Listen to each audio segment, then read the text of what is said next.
Hi there guys, I'm Grant. And I'm Bianca. And we're Living Like Kings. So if you've been following our travels of the past year with our F-350, you might know that we've had a couple of problems with it. And it's posed a question by a lot of yous. Yep.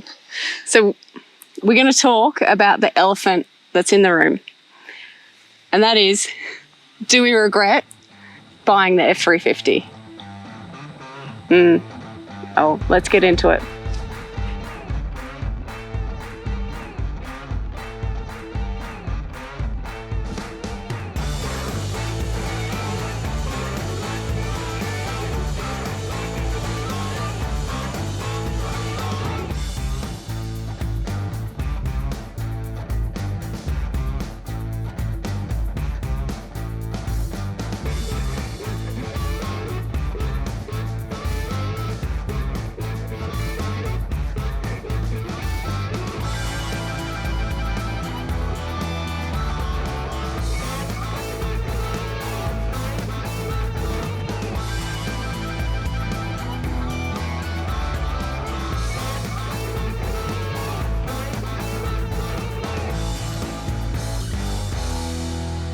All right, so let's just do a quick history of the truck. So we sold our 200 series. We wanted to be more self-sufficient and carry more gear.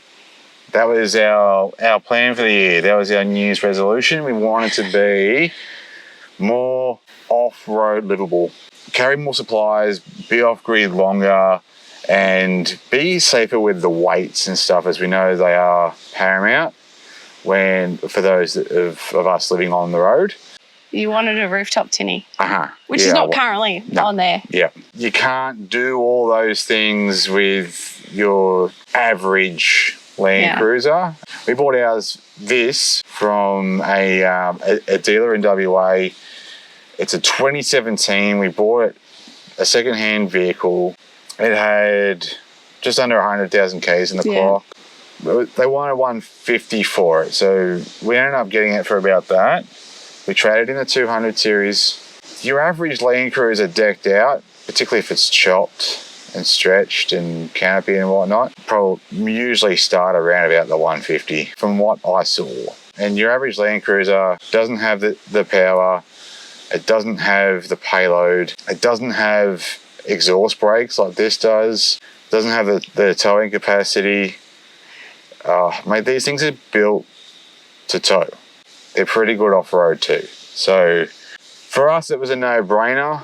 We were thinking about a truck, but this just ticked all the boxes and the truck did. Yeah. We did our research and went through all the different options that were available to us, and this is what we landed on. So when we got it, it was pretty much standard. It did have a bull bar on it. It did have like style side tub with a fiberglass canopy, which was nowhere near dust proof at all. You went past a dirt road and you got dust in it. Basically didn't have anything else really done to it. We knew that we wanted like an actual proper canopy, and we wanted to get it lifted, and we changed the bull bar and bits and pieces. Basically we got a new canopy, a bull bar, a lift, new rims and tyres. We put the boat loader on.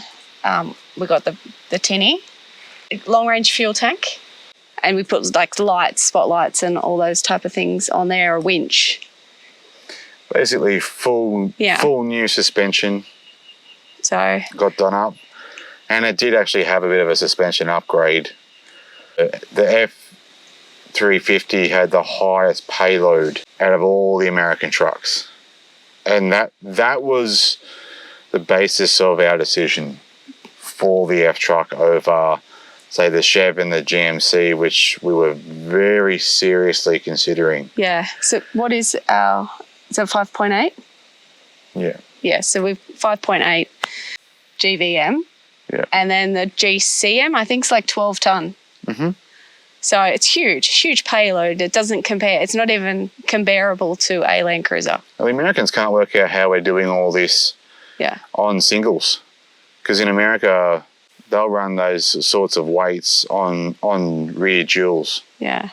So they think we're crazy, which we are. That's okay. So that's a little bit of a history of the truck, what we purchased it for and what we've done to it.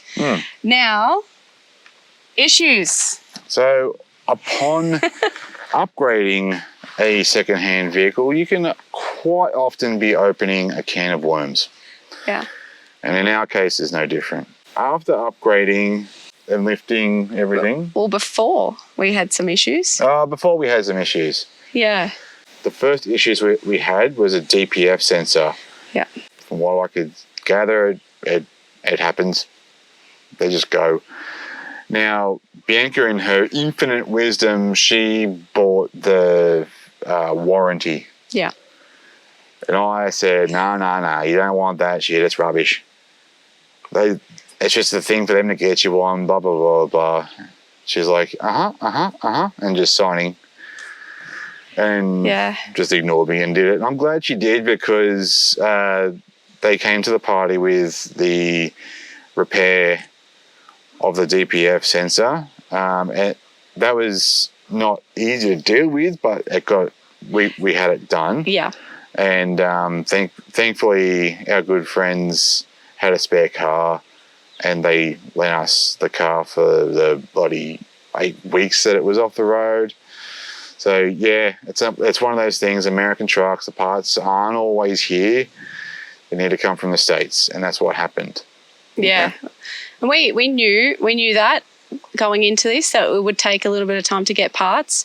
I guess the warranty work, it takes extra long because you also have to go through approval processes to get the work approved in the first place. So it wasn't just 8 weeks of waiting for a part. It was like 2 weeks of waiting for approvals. Then we're getting the part, and then like a week or so of waiting for them to make the payment so they would release the truck. So there was things there that were, that delayed that a little bit longer. They make it hard for a reason. But anyway. So then we had some ball joints around Christmas time last year. Have a bit of play, so we had them sorted out down in Melbourne. We also had problems with our air conditioning. Air conditioning, the compressor and condenser were about to fail, and did. Yep. So that they were popping in and out. So when we were crossing the Great Central Road, we didn't have AC most of the time. So we would just pop in and out every now and again. And sometimes if you turned it off for a while and you just covered in sweat, and then wait a while and then turn it back on again, it would work. But that was just not ideal. No. But anyway, so we ended up getting that fixed in Brisbane at the start of this year, actually. It was while we had all these problems. Yeah. That was one of the things we had fixed there and then. Now, upon upgrading the vehicle and the long-range fuel tank, the one of the return pipes wasn't done up as tight as it should have. The guys identified it after I had the problem, and it was a 2-second job. So that it's not a big deal, but it did happen. So it did cause us to break down, lose all power in the vehicle in the middle of Brisbane on a Friday peak hour. Fuel pressure low. Okay. We're in traffic in Brisbane, and the car, we just stopped at the lights, and now the car has just stopped working. Grant can't start it again.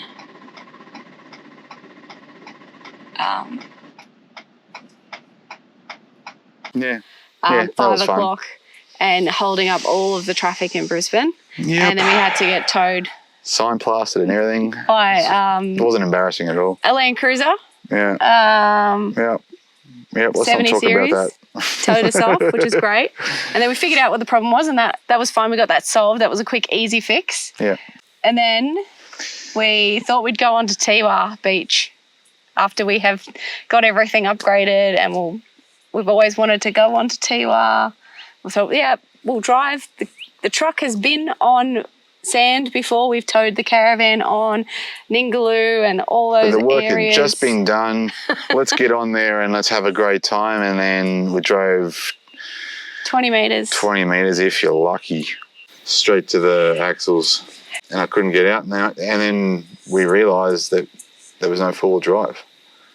Had we have known there was no four-wheel drive, there's no way we would have gone on there. No. We didn't know. And you don't know until you're on there. Because it's an automatic locking system, right? And the hubs, so the wheels, these particular rims, the hub cap is actually put on from the back of the tyre before it goes on the truck. Yeah. It's got a lip on it. So it's got little bolts on the end cap, but they're there for decoration, right? And so 3 of them are for decoration. The other 3 are held on by nylocks.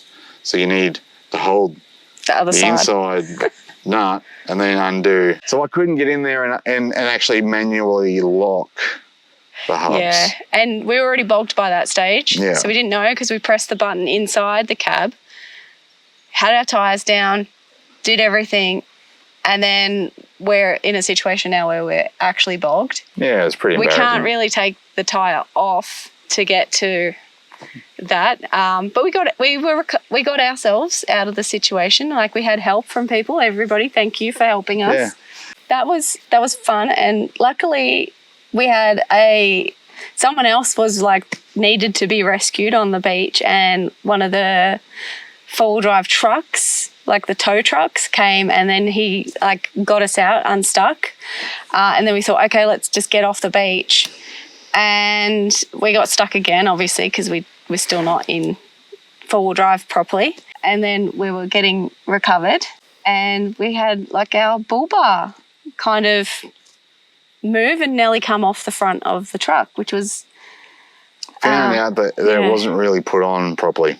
No, it didn't have all the bolts. So that was fun, and we had to go and get that sorted out by the manufacturer of the bull bar. Yep, which were amazing. AMVE.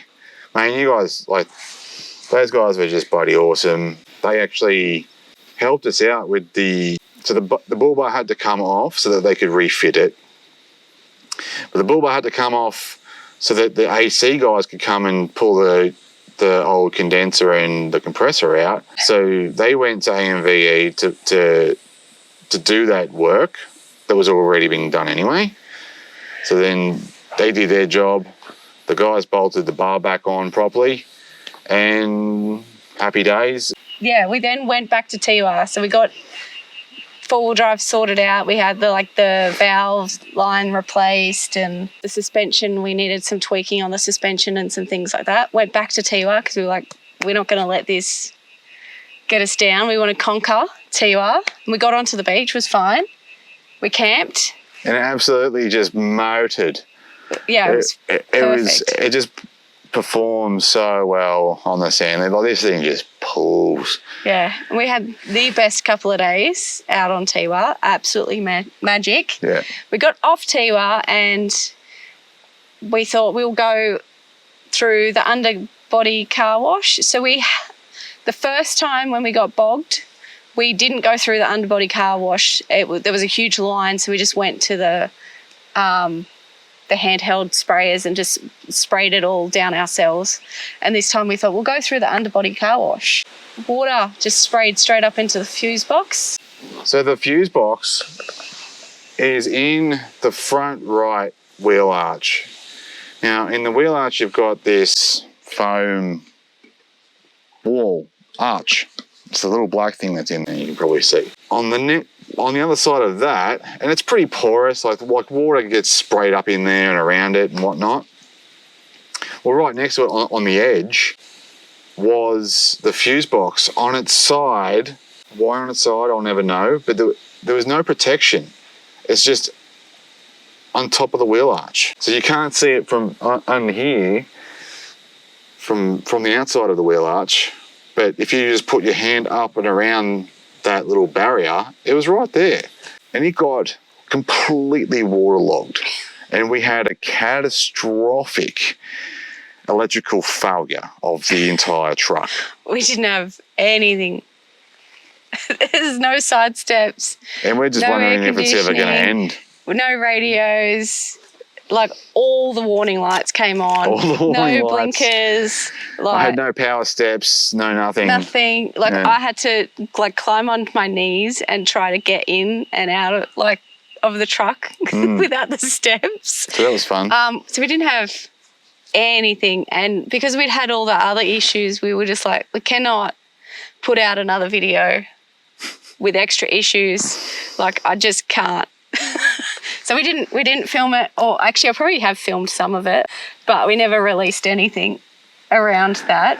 Yeah. But thankfully we were booked in. We had the snorkel booked in through AMVE, and when we went to see them was like it was booked in the day after we got back off Tiwa and when the issues started to happen, and they were amazing and they helped us out and moved the fuse box up into the top of the engine bay and the right way up this time. The right way up, and actually built a custom snorkel box to fit the new fuse box location and everything to work it out so that we don't have that problem again. After it happened, we spoke to so many people that had vehicles done by the same company and similar issues. Yep, similar issues. We're not, definitely. Like, I'm not just making this up, and it's not just like an isolated incident. Yeah. It's a pretty common thing from what we've heard. So after that, we also had the hubs. Yes, which is the most recent issue. Most recent thing. Everyone knows that we had problems with the hubs. We were good for like a good couple of months. Like, honestly, it felt like we just had issue after issue after issue after issue after issue. 4 months on end. Every single month there was a new issue, and it was very frustrating. But then we went for a couple of months and we didn't have any issues, and then we have the hub disintegrate and fall apart in the middle of the gib. Yeah, lost four-wheel drive again. Yeah. Okay, so the hub, it failed on the gib. We got it back. Once I got back to Sydney from Darwin solo, because Bianca was already at the property with that guy. Frankie got bit by a snake, so cut our holiday short. Anyway, so I flew back, grabbed the truck, ran it back here, dropped the van off, and then a week later Bianca drove it up to Clontarf at All American Driveline, and Dave and the boys were great, but they were flabbergasted that she made it. Yeah. Because it turns out that, the hub failure was quite considerable. I thought they were just exaggerating. I was like, oh, I can't believe you got here. Like, the wheels could have fallen off. Thing is that the wheels could have actually fallen off. So anyway, we made it. The guys had it up there for nearly a month. They're such knowledgeable guys about these vehicles. Any American trucks, All American Driveline, mate. Like, if you got some serious problems, or if you need some serious guidance, give them a call. They will do anything and everything to help you that they can. Can't say enough nice things about them. What we have here is the left-hand hub. It's stuffed. The actual bearing itself should be fairly free moving. This one here, like, I have to actually really move it. It doesn't do it freely. The boys here are absolutely just dumbfounded that I was able to get the truck back and not have an accident. I didn't realise the severity until I got here and spoke to the guys. So it turns out that it wasn't just the front drivers. So once we've fixed that problem and the boys were happy with the truck mechanically, and it's in fighting form, we discovered that the steering box it had a bit of play. It had seen some better days. And this is a problem that just happens. It is known to happen on converted vehicles, and I don't know enough about the ins and outs of them to really go into it too much. Performax do the inner workings of the steering box, and it's basically just big bearings. So they swapped out the bearings. The housing for the bearings is done by another mob down in Melbourne, and it's all now sorted. So there's no play, and it's not vague to drive anymore, whereas when it did have play, the drive back from Darwin was a bit hairy. Anyway, we got that sorted in Gympie. Performax, they did a great job. They are a good mob to deal with. Yeah, so it's all sorted now. Yeah. Okay, that's all our problems. That's all the problems. Just a small list. Yeah, right. Just a small list since just under 18 months of owning a truck. Yeah. Now, Fuck. okay, so just to do a bit of a summary, right? Yeah. The DPF sensor, it's just one of those incidental things. Can happen, right? So the DPF, it's all under a lot of high temperature all the time. It's not an isolated incident. I've heard of them happening before, so I don't really blame the truck for that. The ball joints, they happen, they wear out. I don't blame the truck for that either. The AC, Yeah. I mean, I do a little bit, but also, again, it does sort of fall in both categories. That does happen. But then also, I've had cars that it's never happened, so I'm a bit on the fence on that one. The vapor lock, well, that was just what happens when you Modify. Things like that's going to happen. So that's not really the guy's fault, that the installer's fault. You think you do things up tight enough, and then it's not the truck's fault either. It's not the truck's fault either. So we had vapor lock in the 76 Series Landcruiser. Correct. So yeah, that's. I will say that's how we knew kind of what the problem was, because of what the car did, and then we remembered to the 5 or 6 years earlier that we had the problem with the 76 series, and we're like, this must be what the issue is, and it was. It was easy to diagnose. Yeah. Now no four-wheel drive and the bull bar. Well, the no four-wheel drive part, well, that was just I don't know, an older vehicle that it's with a history. And we had the suspension lift. Yeah. So we don't know. Apparently all the valves are supposed to be changed with the suspension lift to make them longer. There's parts there that we're not really clear on, so we're not sure what category that falls under. Bull bar, well, yeah. It's not the car's fault, that's for sure. It's not the car's fault. The wet fuse box, well, that's the conversion, not necessarily the car, but I don't know. I think Performax said that that's where Ford puts the fuse box, so that could be the car's fault. Well, yes, but all the information that I've seen, that's not true at all. So I don't know what category that falls under. The hub and the steering box just wear on both. So do we regret buying the truck? Yeah. Look, that's a pretty decent list. It's a big list of issues. And for them all to happen in the same year, virtually, it's a lot to deal with. And all the should-have-bought Toyota peanuts out there. I mean, we had a Toyota. We've had 3 Toyotas. We had 3 Toyotas, and we got rid of them to get that, right?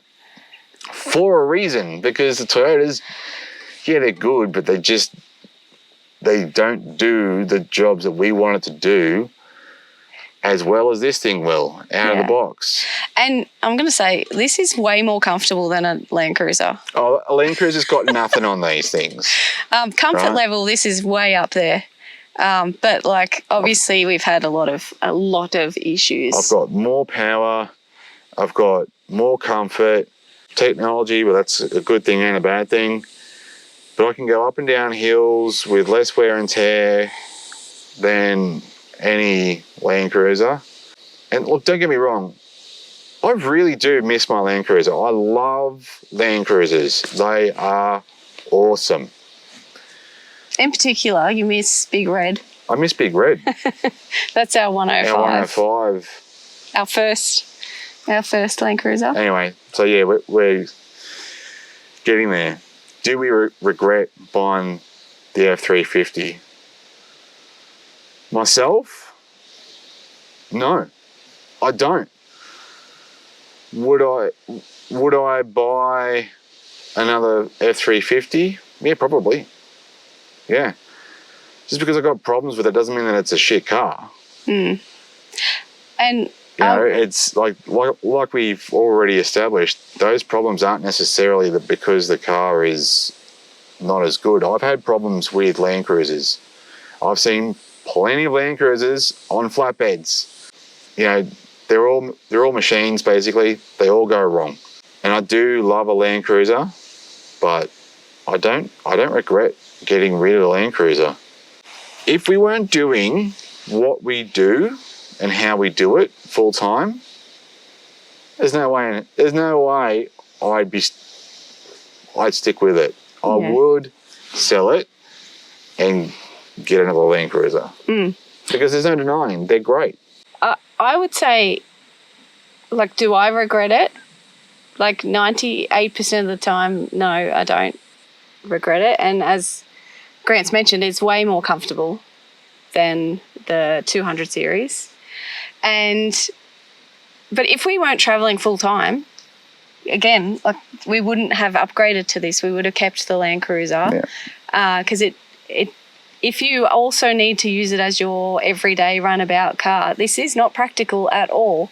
But if you're living full time on the road and you want to tow and you want the security of having to have with you as many things as you need to take with you or you want to take with you, you don't have to stress about having like an extra, you know, slab of something or some extra dog food. And that is all fantastic.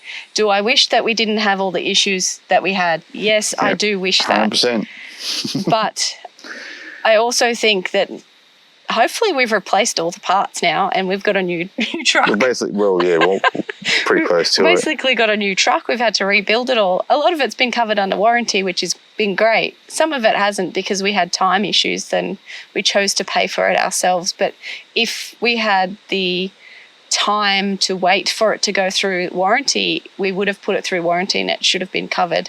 But we had some time constraints, so we just paid for some things ourselves. And the other issues that we had are basically because we upgraded. And with upgrades to any vehicle, you get little niggles that come out and things that need to be tweaked and fixed. And that's why we recommend everybody do a recon trip when you first get anything built, and don't do it too far from home so that if you have problems, you can go back to whoever built it. Shakedown cruise. Yeah, to get them to fix it. So I guess no, I don't regret it. It was unfortunate what happened, and look, honestly, I do think that it could happen to the best of us. Yeah. I think also, like, we've been very transparent about all the issues that we've had, so everybody has been able to see and live them with us. So then you're feeling for us going, oh my God, there's all these issues. Like they must be regretting it. They must be hating life, like all those things. But we could have done what other people do, is not talked about them and just kind of got stuff fixed in the background and never mentioned it. And then nobody ever knows that there was an issue in the first place. So we've just been very... You know, like... We've got nothing to hide, and we show this in hopes that it might help other people.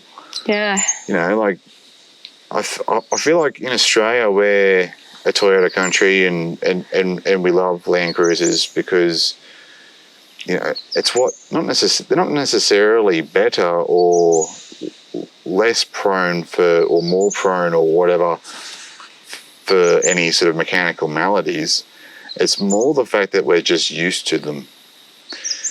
We're not used to these in Australia, so they're big and scary, and like, I don't know, it's like a first knee-jerk reaction is to shun them, which I think is wrong, because they can be quite useful for the right thing, like for the right job, which is traveling around full time towing a big heavy van. Well, that's what they're designed to do out of the box. You don't have to buy, like a Land Cruiser, buy $100,000 vehicle and then spend another $60,000 to get it to a point where it can tow and only just be legal. Like, it doesn't make any sense to me.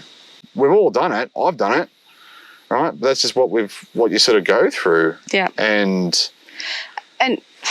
with these things, okay, so they're not cheap, but they're not much dearer than your average Land Cruiser once all the money's been spent.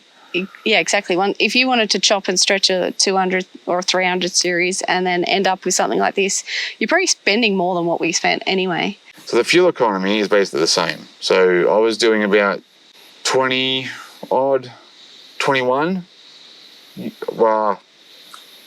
not towing, or sometimes towing on like the best conditions. That was with the Land Cruiser. No matter what the conditions are, I'm doing 21 in this. I think I was sort of more averaging around about the 23 litres per 100 with the Land Cruiser. I'm doing 21.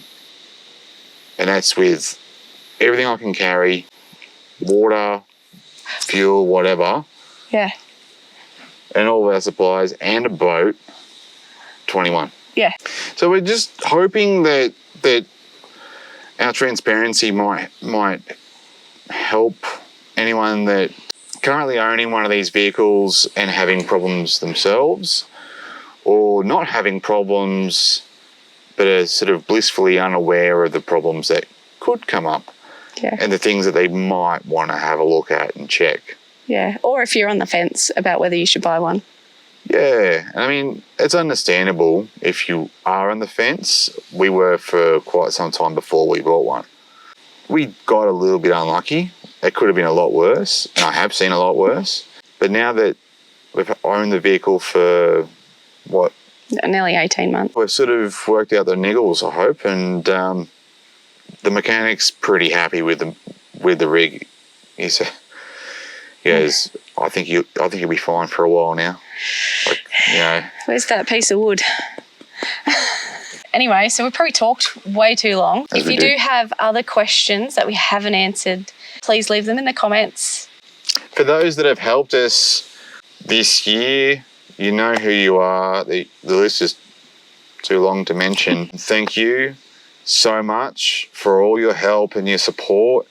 Thank you for our audience that have watched all of our videos this year as well.